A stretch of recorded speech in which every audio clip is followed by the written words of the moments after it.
lion, cheetah, tiger, elephant. Very dangerous. Simple English, no confusion. Lion, cheetah, tiger, elephant. Very dangerous but not in Jurassic Park. Tinu आनंद ने जब इस dialogue को बोला और जब Jurassic park का मेंशन किया, तब जिस तरह से अफ्रीकी गुंडे डरे, उसे देखकर ही हम समझ गए कि सालार आखिर चीज क्या है।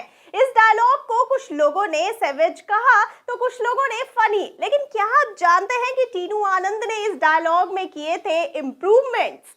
77 साल के वेटरन एक्टर टीनू आनंद को जब उनके डायरेक्टर ने फीडबैक दिया तो उन्होंने खुशी से इस फीडबैक को इम्प्लीमेंट किया और ना ही आज के कुछ यंगस्टर्स की तरह गुस्सा हो गए। दरअसल जब टीनू आनंद प्रभास के किरदार को इंट्रोड्यूस करने के लिए टीजर के इस वाले डायलॉग की फर्स्ट रिकॉर्डिंग करने गए, तब उन्होंने लायन, टाइगर, चीता, एलिफेंट, वेरी डेंजरस इस तरह से शुरुआत की। लेकिन तब प्रशांत नील उनके पास आए और उन्होंने उनसे कहा कि sir please leave your Oxford English accent at home. और तब आनंद जी ने उनसे कहा okay, simple English, no confusion. और फिर उन्होंने इस मेन इंट्रोडक्टरी डायलॉग में इस तरह के चेंज के साथ उसकी रिकॉर्डिंग की और इस तरह सिंपल इंग्लिश, नो कंफ्यूजन अस्तित्व में आया और सरप्राइजिंगली ये सबको पसंद भी आया। अपने डायरेक्टर की इस बात को टीनू आनंद अप्रिशिएट करते नहीं थके और उनका कहना है कि प्रशांत की ये बात कितनी सही थी क्योंकि उनका किरदार ऑक्सफोर्ड इंग्लिश नहीं बल्कि स्ट्रीट लैंग्वेज ही बोलेगा और साउथ में इसी तरह से बोला जाता है।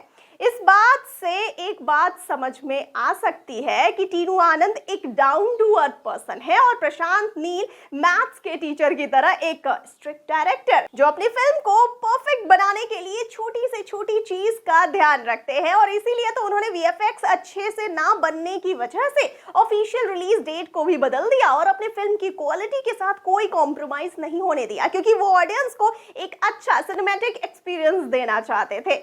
उनके इस फैसले से भले ही फैंस उनसे और प्रभास से थोड़े खफा हैं, लेकिन जब भी किसी फिल्म ने अपनी ऑफिशियल रिलीज डेट को चेंज किया है वो सक्सेसफुल ही साबित हो रही है। फॉर एग्जाम्पल जवान भी पहले 2 जून को आने वाली थी, लेकिन पोस्ट प्रोडक्शन वर्क की वजह से फिल्म को पोस्टपोन किया गया और फिल्म 7 सितंबर को आई और इस वक्त पूरा हिंदुस्तान जवान को एक फेस्टिवल की तरह सेलिब्रेट कर रहा है।